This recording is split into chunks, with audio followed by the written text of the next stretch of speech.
Amen. As jy jou Bybel saamgebring het, wil ek hê jy moet dit vir my oopmaak. Daar by 2 Kronieke 9. 2 Kronieke 9 en ons gaan saam lees daar vanaf vers 22.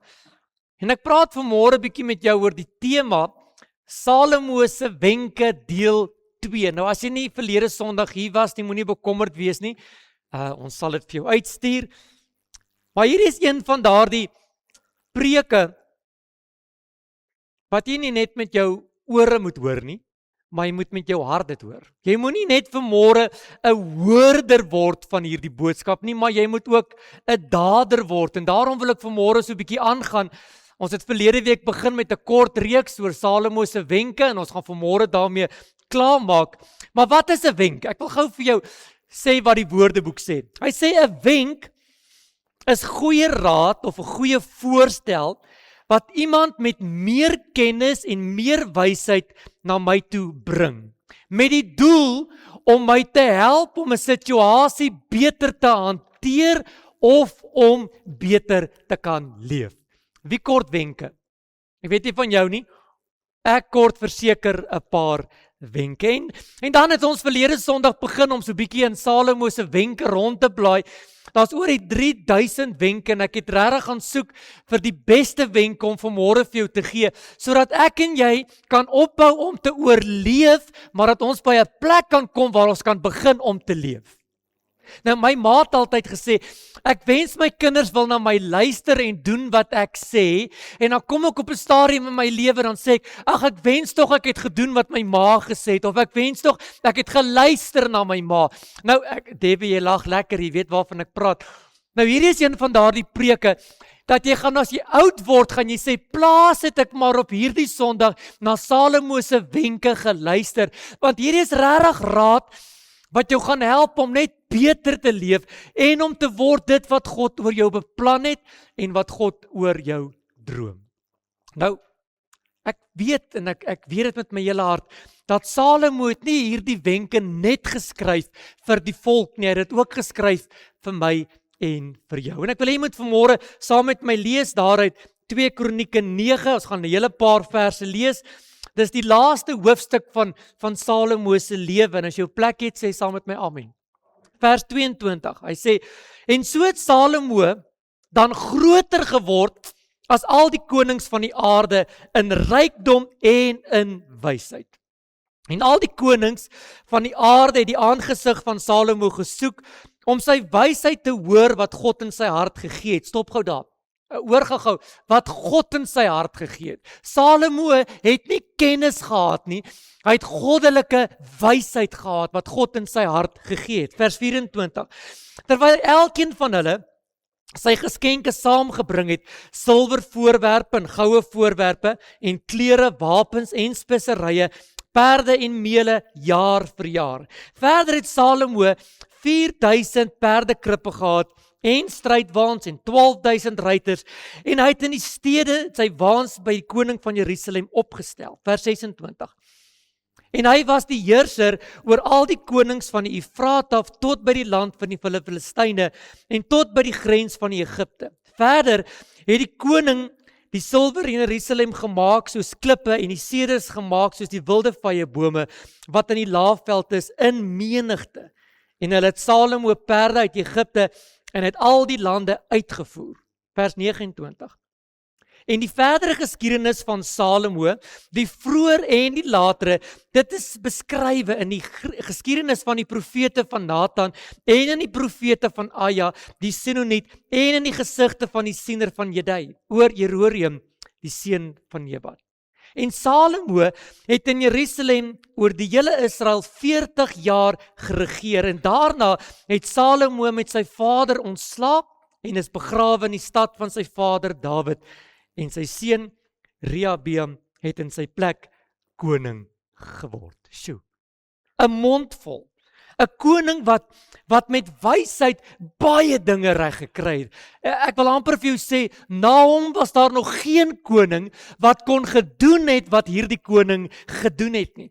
En as ek hierdie laaste hoofstuk van sy lewe lees, dan bevestig dit dat hy was 'n man met baie wysheid. Hy was 'n man wat baie rykdom gehad het as gevolg van sy rykdom, as gevolg van sy wysheid. En baie konings van die omgewing het na hom toe gekom juis oor sy wysheid en het hom geskenke gebring. Sy wysheid het gemaak dat hy oor baie koninkryke en oor baie mense geheers het. En sy geskiedenis van dit wat hy gedoen het, is nie net opgeteken in die Bybel nie, maar is in baie boeke opgeteken. En dan kom die mooi deel, hy sê, en toe hy klaar gelewe het, het hy in vrede gesterwe. Hoekom? Want hy het gedoen wat hy gedoen het, omdat hy goddelike wysheid in sy lewe gehad het.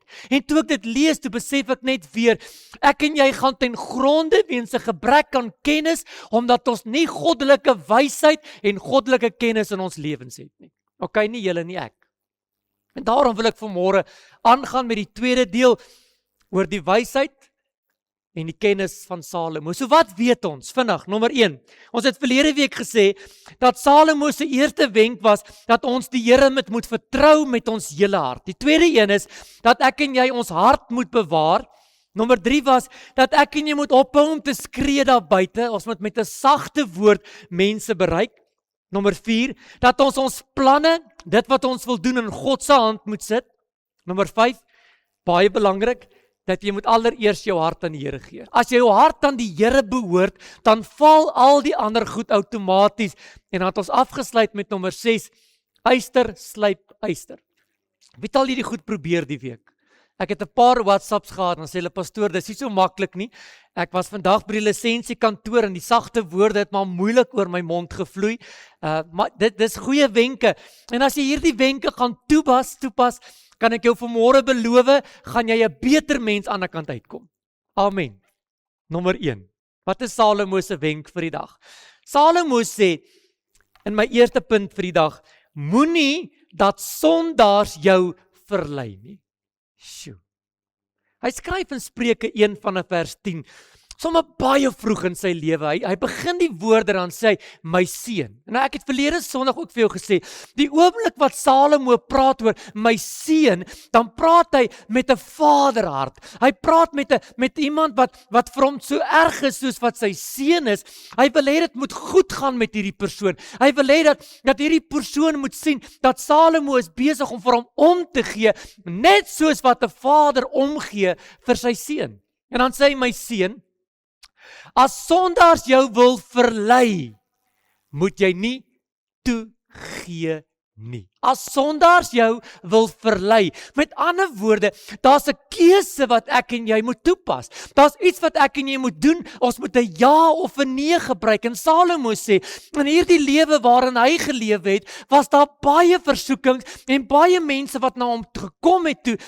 Vers 14 sê, hulle kom na jou toe, dan sê hulle vir jou, kom bietjie met ons saam. Man, dit is nie so erg nie. Weet jy wat, almal doen dit. Wil jy nie so bietjie deel van ons wees nie? En Salomo sê, die oomblik wanneer dit met ons gebeur, moet ons sê, nee, kom weg van my af, want ek gaan nie verlei word nie. Die boodskap is eenvoudig, moenie met verkeerde mense verkeerde dinge doen nie. Hallo, kan ek 'n amen kry? Die fokus hier gaan nie op die sondaar of die slegte mens nie. Die fokus gaan hier net daarop dat ek en jy nie deur die sondaar beïnvloed moet word om te doen en te reageer en te op te tree soos wat hulle dit doen. Hoor gou wat sê 1 Korintiërs 15:33. Hy sê 'n slegte gesprek bederf goeie sedes. Wie het dit al gehoor? Die oomblik wanneer jy met die verkeerde mense meng, daar's 'n ou spreekwoord, meng jou met die semels, dan vreet die varke jou op. Hoor gou mooi. Ek sê nie vanmôre dat jy nie by die sondaar moet uitkom nie. Ek sê nie dat jy bemoeienis moet maak met die sondaar nie. Ek sê nie bly weg van die sondaar af nie. Wat het Jesus gedoen? Jesus het juis met die sondaars moeite gedoen. Jesus het juis met die sondaars tyd spandeer. Ek kan 'n hele preek daaroor preek, maar die fokus is vanmôre dat ek en jy nie verlei word deur dit wat die sondaar doen nie. Dis baie makliker om afgetrek te word as wat dit is om getrek te word. Hoor gou, wat sê Psalm 1 vers 1? Dis 'n mondvol. Hy sê, welgeluksalig is die man wat nie wandel in die raad van die goddelose nie, wat nie staan op die weg van die sondaar nie, en wat nie sit in die kring van die spotters nie. Dit is 'n hele loop, sit, staan. Dit bepaal jou hele lewe. Hy sê, moenie met hulle moeite doen, sodat jy later word soos hulle nie. Ek weet nie van jou nie, mense is beïnvloedbaar. Hallo? En as ek 'n rukkie met iemand gekuier het, wat vloek, dan vloek ek ook. Kom aan, dit gebeur nie net hier aan die kant die rivier, dit gebeur hier ook. Wanneer ek met mense kuier wat slegte waardes en slegte sedes en slegte gewoontes het, dan doen ek dit ook later. Hallo? Ek het dit so rukkie terug gesien, iemand wat glad nie drink nie. Begin met mense kuier wat bietjie kuier en bietjie drink, en later is dit vir hom ook nie meer so verkeerd om dalk net eenetjie of tweetjies te drink nie. En dis die probleem, dit begin by een en dit gaan later verder. Hoekom nie? Want mense is beïnvloedbaar. En jy kan vanmôre sê, pastoor, ek is sterk, maar vir 'n oomblik het jy die deur net te groot oopgemaak en die duiwel maak met jou net wat hy wil. En dan kry ek baie keer by die kinders nogal hierdie gesprek, maar wat van groepsdruk? Ons moet tog deel daarvan wees. Hallo, weet jy waarvan ek praat? Het jy geweet, in Exodus het die Here al oor groepsdruk gepraat? Kom ek lees dit vir jou. Exodus 23 vers 2 sê die Here, jy mag nie met die meerderheid volg in hulle verkeerde dinge nie. Man, almal doen dit, laat hulle dit doen. Ek gaan dit nie doen nie. Ek gaan nie so optree nie, want Salomo kom vanmôre en hy wil ons 'n baie goeie wenk gee. Moenie dat die sondaar jou verlei nie. 2 Timoteus 2:22. Hy praat met die jong mense. Hy sê, vlug vir die begeerlikheid van die jonkheid. Pastoor, ek is net een keer jonk. Ja, maak die beste van elke geleentheid, maar moenie dat jou vriende jou verlei om ver van die Here af te kom nie. As daar een ding is wat ek vanmôre besef, dis nie net die ou mens wat sterwe nie, selfs jong mense sterwe, en as jy vanmôre op die verkeerde pad is, gaan jy verlore wees. Moenie dat die sondaar jou verlei nie. Hoor gou wat sê Genesis 39 vers 12. Josef het dit besef. Toe Potifar se vrou hom wil verlei, weet jy wat maak Potifar? Josef sê nie vir haar, weet jy wat, man, ek is nou nie daai tipe ouetjie nie. Party goed kan jy nie uitredeneer nie. Met party mense kan jy nie 'n gesprek hê nie. Die Bybel sê, toe vlug hy en hy gaan buite toe. Wanneer die sondaar jou verlei, moet jy vlug, wegkom daarvan, sodat jy nie kan doen wat hy doen nie. Ek sê vanmôre weer, ek het niks teen die sondaar nie. Ek wil nie hê die sondaar moet jou verlei nie. Spandeer tyd met die sondaar. Gee vir hulle lig, gee vir hulle sout, gee vir hulle die evangelie, sodat hulle kan word wat Jesus oor hulle beplan het, maar moenie dat die sondaar jou verlei nie. Maklik? Verseker nie. Kan ek aangaan? Dis reg. Punt nommer 2. Hier is nou 'n lekker een. Ek het verlede week gesê dit word so 'n bietjie erger, so jy moet dalk net jou safety belt gou vassit. Nommer 2, eer God met jou besittings. Pastoor, jy kan oor alles praat, maar my geld en my beursie, daaroor preek ons nie. Ek het die mooi storieetjie gehoor van die pastoor wat iemand doop, en toe hom so in die doopbad indruk, toe gryp die man sy beursie en hy sê, net nie my beursie nie, net nie my beursie, en hy bly om die bo die water hou, net nie my beursie nie, want alles kan aan God behoort, maar net nie my beursie nie. Ek het nou vir jou gelees, dat Salomo was een van die rykste mense wat daar was. En hier in Spreuke 3 vanaf vers 9, leer hy my en jou en gee my en jou 'n wenk van hoe ons moet omgaan met ons besittings. Hy sê, vereer die Here uit jou goed en uit die eersteling van al jou inkomste. En dis nie waar die vers stop nie. Hy sê, dan sal jou skure vol word van oorvloed. Wil jy hier met jou goed gaan? Vereer die Here met wat jy het. Vereer die Here met alles wat jy het. Dis 'n wenk. Maar is ook 'n wenk met 'n voorbeeld. Wat is die woord wat ek soek? Voorwaarde. God soek nie net jou tyd nie. Hy soek nie net jou hart nie. Hy soek nie net jou aanbidding nie. Hy soek ook dit wat hy aan jou toevertrou het, om te kyk of hy jou daarmee kan vertrou, sodat jy hom ook weer daarmee sal vereer. 1 Kronieke 29 vers 11 sê, alles in die hemel en op die aarde behoort in elk geval aan die Here, en ek en jy is maar net die rentmeester daaroor. Hallo? Dis toe nou nog nooit my kar en my geld en my besittings en my finansies nie. Dit behoort in elk geval aan die Here. En as ek die lewe met daardie oog bekyk, dan is dit baie makliker om vir die Here te gee. Want dit behoort elk geval aan die Here. 2 Korintiërs 9 vers 7 sê, God het 'n blymoedige gewer lief. Jy sien, want wanneer jy God vereer met wat jy het, gaan dit nie oor wat jy gee nie, maar oor die gesindheid waarmee jy dit gee. Markus 12:41 sit Jesus by die skatkis en daar kom 'n arm weduweetjie in en sy gooi 'n oortjie in, die kleinste muntstukkie. En Jesus roep almal nader en sê, kom kyk gou wat gebeur hier. Julle gee almal uit julle oorvloed, maar hierdie vrou gee uit haar armoede alles wat sy het, haar hele onderhoud, want wanneer jy God vereer met dit wat jy het, gaan dit nie oor hoeveel nie, maar oor die hartsgesindheid. En Salomo kom en hy sê, as alles wat ek het dan van God afkom, dit behoort aan die Here, dan moet ek in elk geval die Here vereer met wat ek het. Nou, is die deur gesluit daar agter. Niemand kan uithardloop nie, né? Matteus 6:33, leer my hoe om te gee. Soek allereers die koninkryk van God en al die ander dinge gaan bykom. Met ander woorde, wanneer ek my salarisstrokie kry, dan gee ek eers vir die Here. Nie, ek gaan gou my kar betaal en die huis betaal en al my goed betaal en as hier onder nog 'n bietjie oor is, dan gaan ek dit vir die Here gee nie. Want wanneer ek eers gee, kom aan kerk, ons praat nooit oor geld nie. Wanneer ek eers vir die Here gee, dan val die ander goed outomaties in plek. En dan hoor ek baie, pastoor, ek kom nie uit met my geld nie. Wie weet waarvan ek praat? Ek kom nie uit nie. Pastoor, alles in my huis breek. Wie het daarvan gepraat? Weet jy wat? Wanneer ek 'n appel kry, hoor gou my voorbeeld. As ek 'n appel kry, sê die Bybel, Maleagi, en ek eet die hele appel op, dan is die appel vervloek. Maar wanneer ek my appel vat en ek gee my eerste skyfie vir die Here, dan is die hele appel volledig. Ek wil jou vanmôre Salomo se wenk leer. Soek allereers die koninkryk van God. Vereer die Here met wat jy het. Matteus 6:21 sê, want waar jou skat is, daar sal jou hart wees. Wys vir my jou bankbalans en jou bankstaat en ek wys vir jou waar is jou hart. Ek soek nie vanmôre geld nie.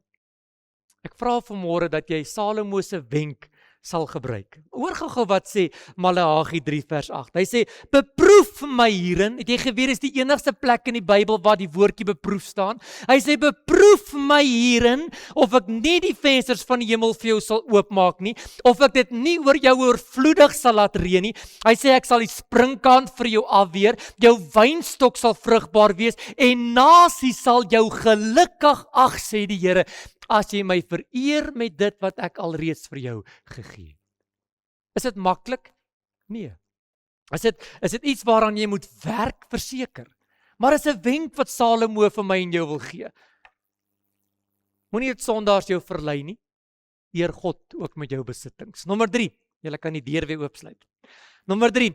Aanvaar die tug van die Here. Sjoe, hier is 'n baie mooi een. Aanvaar die tug van die Here. Spreuke 3 vers 11 sê, my seun, verwerp die tug van die Here nie, en laat sy bestraffing jou nie weersin kry nie, want die Here tugtig hom wat hy lief het. Ek het dit al baie gesien, wanneer dit met my goed gaan en die Here seën my, man, dan is alles reg. Maar die Here moet tog nie so nou en dan vir my sê, pas op waarmee jy besig is, stop waarmee jy besig is, kyk uit nie, dan raak ek ongemaklik en ek wil nie hê die Here moet my keer nie. En Salomo sê, in my koningskap het ek al baie keer foute gemaak en moes die Here baie keer sê, Salomo, kyk waarmee jy is besig. Salomo, ek moet jou tug, sodat jy terug kan kom op die pad waar ek jou wil hê. Kan ek jou gou 'n voorbeeld gee? Wanneer 'n pa met sy seentjie of met sy dogtertjie in die pad loop en daar 'n kar aankom, dan sal hy so 'n bietjie heftig skree, kom uit die pad uit. Nie omdat hy kwaad is vir die kind nie, maar omdat hy die kind in veiligheid wil bring. En dis presies wat Salomo sê. Hy sê so nou en dan moet die Here so bietjie met ons hart praat, sodat ons weer kan kom op die pad waar ek moet wees. Maar Here, ek hou nie daarvan nie. Here, ek wil nie geraas word nie. Ek wil nie hê jy moet my tug nie. Ek wil nie hê jy moet bietjie hard praat sodat ek ongemaklik voel nie. Hebreërs 12 vanaf vers 6. Ons is nou in die Nuwe Testament. Hy sê, want die Here tugtig hom wat hy liefhet. Die Here het jou so lief dat hy nie wil hê jy moet verlore gaan nie. En dan roep hy jou in. En hy praat met jou en sê kom terug op die pad. Dit waarmee jy besig is nie reg nie. Hoor gou wat sê vers 11. Hy sê elke tugting lyk op die oomblik nie na 'n saak van vreugde nie, maar van droefheid.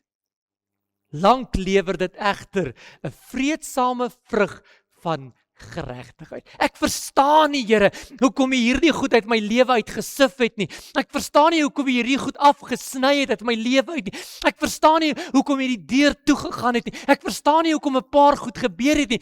Here, dis vir my hartseer en ongemaklik, maar dankie dat ek weet eendag sal ek verstaan dat U was besig om die kinders te tug sodat ons sal word daar waar U ons wil hê. Spreuke 12 vers 1 sê, wie die tug lief het, het kennis lief, maar die wat dit haat, is dom, sê die Bybel.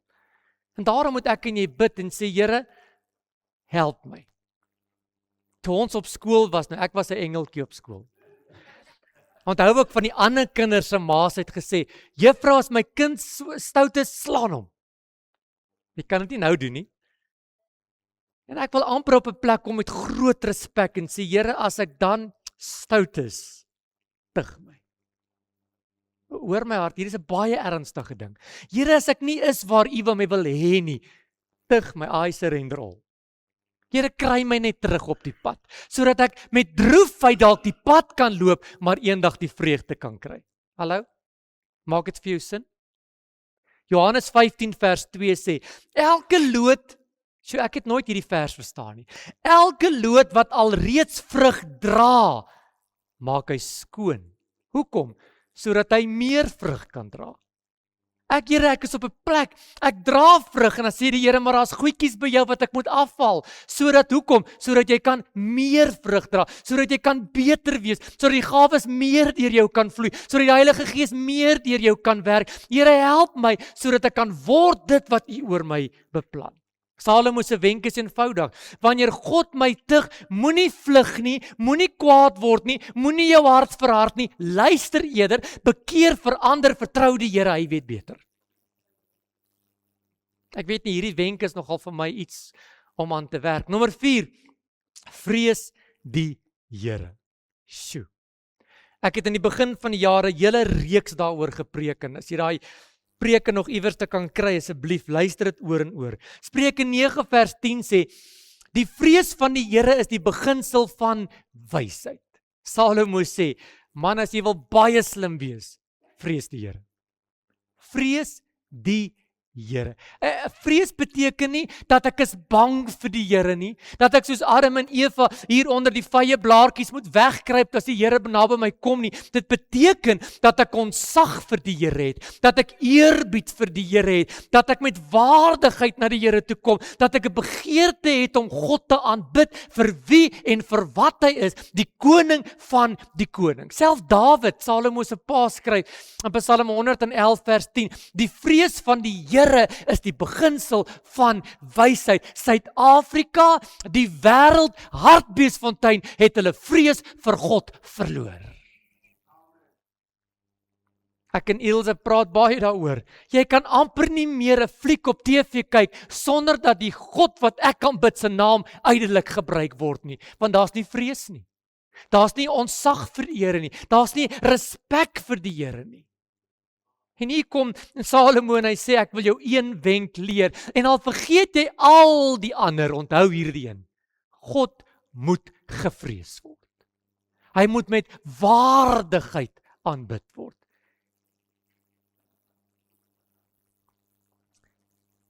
Ons moet erken dat hy is wie hy is. Plaas hom eerste, erken sy gesag, aanbid hom met gees en waarheid. Hoekom moet ek God vrees? Ek het so 4 dingetjies geskryf. In die eerste plek, Spreuke 8 vers 13 sê, die vrees van die Here is daar om kwaad te vermy. Met ander woorde, wanneer ek God vrees, doen ek minder sonde. Jy kan dit maar gaan toets, hoor. Gaan toets dit. Wanneer ek die Here vrees, doen ek minder sonde. Hoekom? Ek is nie bang vir die Here nie. Ek doen nie wat verkeerd is nie, omdat ek respek vir my God het. Nommer 2, Spreuke 14:26. In die vrees van die Here is daar 'n sterk vertroue. As ek die Here vrees, dan weet ek kan op hom vertrou.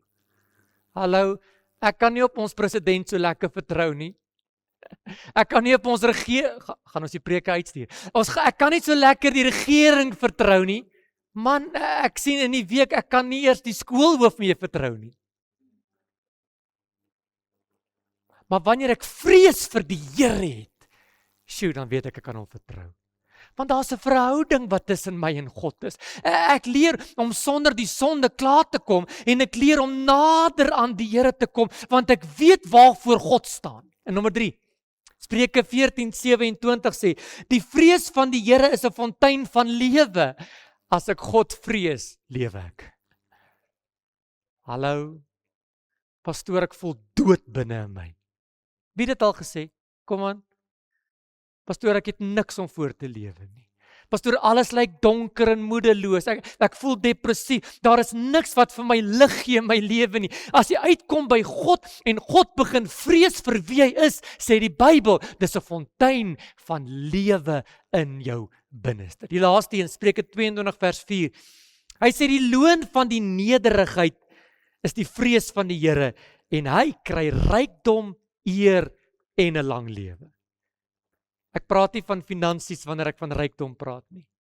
Hy sê as jy God vrees, sal jy ryk wees in elke area van jou lewe. Wie begeer dit? Dis baie eenvoudig. Jy het nie beleggings nodig nie.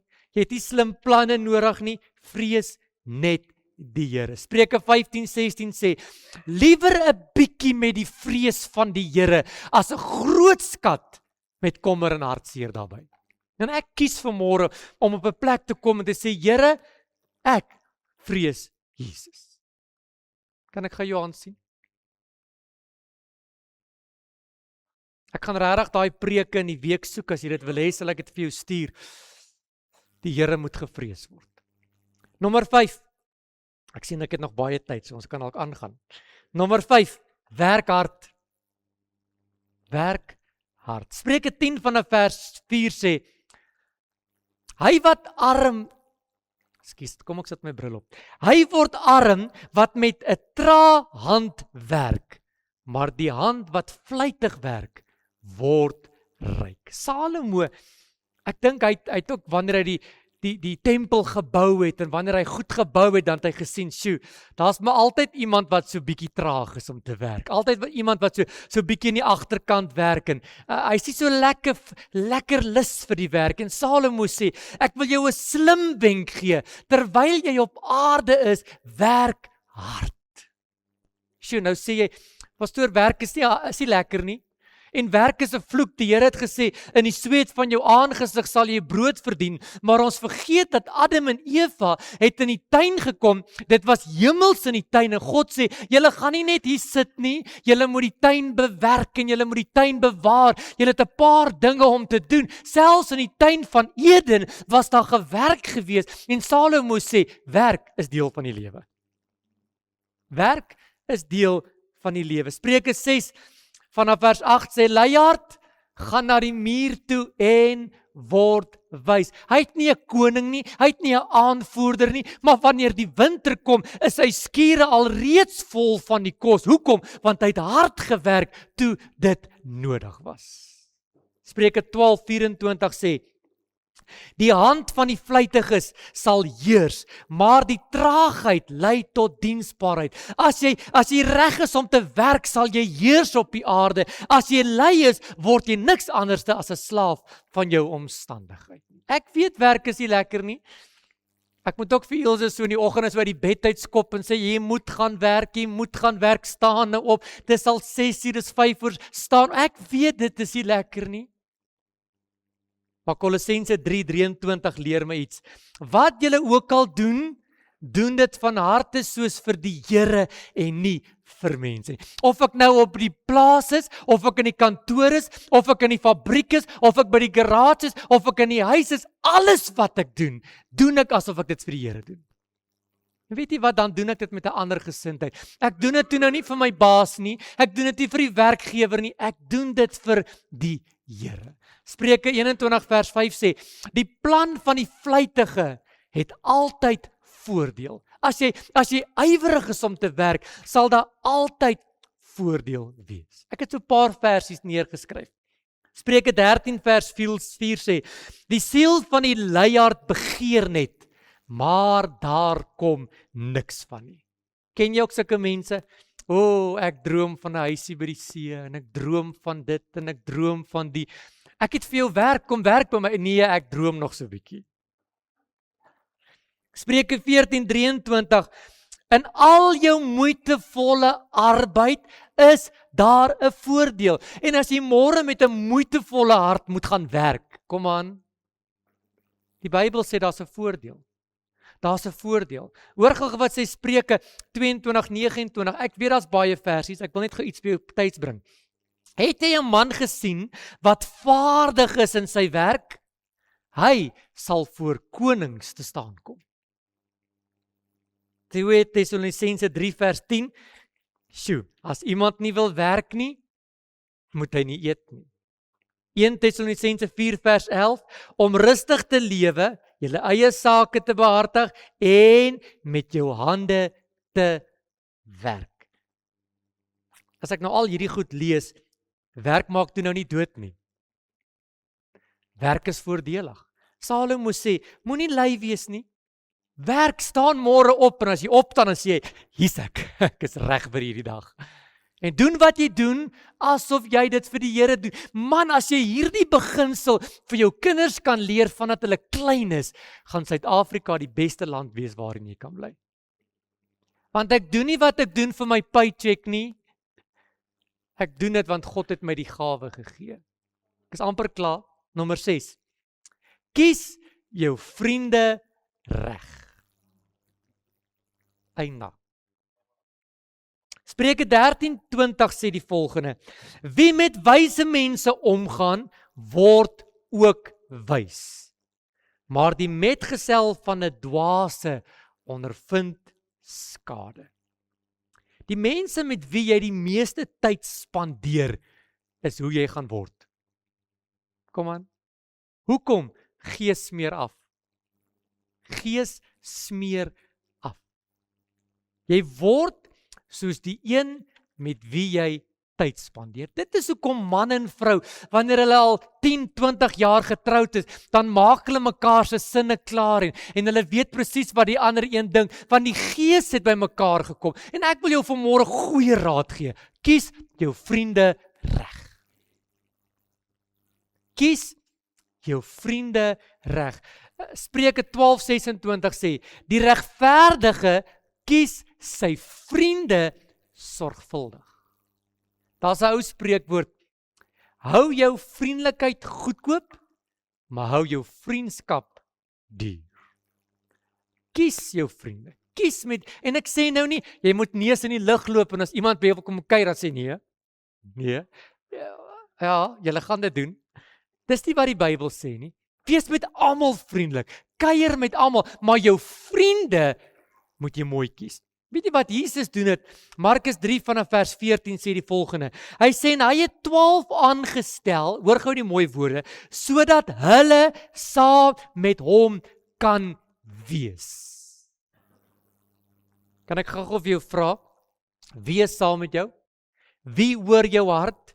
Wie gee jou raad? Wie beïnvloed jou? Wie is daar wanneer jou arms moeg raak? Spreuke 17:17 sê, 'n vriend het altyd lief. Dis nie iemand wat wanneer dit met jou goed gaan naby jou is en dan weer wegtrek nie. Spreuke 18:24 sê, 'n man met baie vriende kan tot sy ondergang kom, maar daar is 'n vriend wat sterker is as 'n broer. Sjoe. kry vir jou 'n vriend wat soos 'n broer is. Ek het verlede Sondag gesê, yster slyp yster, en dit praat van dat ons mekaar moet oplig en mekaar moet help waar ons van die pad af gaan. Maar hierdie aspek is heeltemal anders. Salomo praat van vriendekringe, mense wat in jou binnekring is. Spreuke 22:24 sê, maak geen vriendskap met 'n driftige man nie, sodat jy nie dit dalk kan aanleer nie. Kies jou vriende reg. Spreuke 27 vers 9, Salomo het baie gepraat hieroor. Hy sê, olie en reukwerk verbly die hart, so ook die soetheid van 'n goeie vriend. Kies jou vriende reg. Ek sluit af met hierdie punt. Jakobus 4 vers 4 sê nogal 'n mooi ding. Hy sê, wanneer ek 'n vriendskap met die wêreld het, het ek vyandskap met God. En daarom is vriende baie belangrik. En ek wil jou vanmôre vra, as jy 'n goeie vriend het, spandeer tyd met hom. As jy 'n goeie vriend het, laat hy weet jy is sy goeie vriend. En as jy nie 'n goeie vriend het nie, gaan soek 'n goeie vriend. Jy kan nie alleen deur hierdie wêreld gaan nie. Jy het vriende nodig. Ek sluit af. Help hierdie goed julle. Nommer 7. Genoeg is genoeg. En dit is nie as die pastoor lank preek, dan sê hy vir genoeg is genoeg nie. Genoeg is genoeg. Spreuke 30 vers 15 sê, die bloedseier het 2 dogters. Haar naam is G en G. Ons as mens wil ons altyd nog bietjie hê. Nog bietjie geld, nog bietjie erkenning, nog bietjie meer besittings, nog 'n bietjie, give me, my name is Jimmy. Ek soek net nog 'n bietjie, net so bietjie meer. En Salomo sê, weet jy wat? Genoeg is genoeg. Nou ek dink Salomo het redelik genoeg gehad. Maar hy het op 'n plek gekom wat hy besef het, sjoe, genoeg is genoeg. 1 Timoteus 6 vers 6 sê, tevredenheid is 'n groot wins. Om tevrede te wees met dit wat jy het. Hoekom? Genoeg is genoeg. Gierigheid, sê Hebreërs 13 vers 5, is niks anderste as sonde nie. 'n groter die, 'n beter die, meer van hierdie. Nee, Filippense 4 vers 11 sê, Paulus skryf, hy sê, ek het geleer om vergenoeg te wees met wat ek het. En nou, hoor my hart, ek sê nou nie, jy moet nie beter nie, of jy moet meer nie, dis glad nie wat ek sê nie, maar ons moet op 'n plek kom wat ek sê, Here, wat U my mee toevertrou het, is vir my genoeg. Ek is vergenoeg met wat die Here vir my gegee het. Moet nooit laat jou besittings jou besit nie, en moet nooit dat jou geld jou koop nie. Here, ek kom op 'n plek wat ek sê, dankie vir wat ek het. En nou is dit genoeg. Wat baat dit jou, sê die Bybel, dat ek die hele wêreld as wins gekry het, maar my siel het skade gely. Maak eerder vir jou skatte bymekaar, waar mot en roes nie kan verniel nie. Man, ek hou self van mooi goed. Ek hou ook van mooi karre. Ek hou ook van 'n mooi huis. Genoeg is genoeg. Kom ons sluit ons so. Sjoe, Here, 'n mond vol. 'n mond vol waar Salomo net wil kom en ons net so bietjie wil wenke gee. Ons net so bietjie wil kom raad gee en sê, sjoe, kyk waarmee is jy besig. Here, U wil tog hê dat dit met ons moet goed gaan. Here, U wil tog hê dat ons moet vooruit gaan in die lewe en dat ons suksesvol moet wees. Here, help ons om hierdie wenke wat Salomo met goddelike wysheid vir ons neergeskryf het, dat ons 'n deel sal maak van ons lewe en dat ons daarvolgens sal lewe. Here, miskien is daar 1 of 2 van hierdie goed wat so bietjie moeilik is en wat dalk nie so maklik is nie. Dan wil ek bid, Here, gee ons wysheid, help ons om te kan doen dit wat vir U belangrik is. Al die lof en al die eer kom aan Jesus. Amen en amen.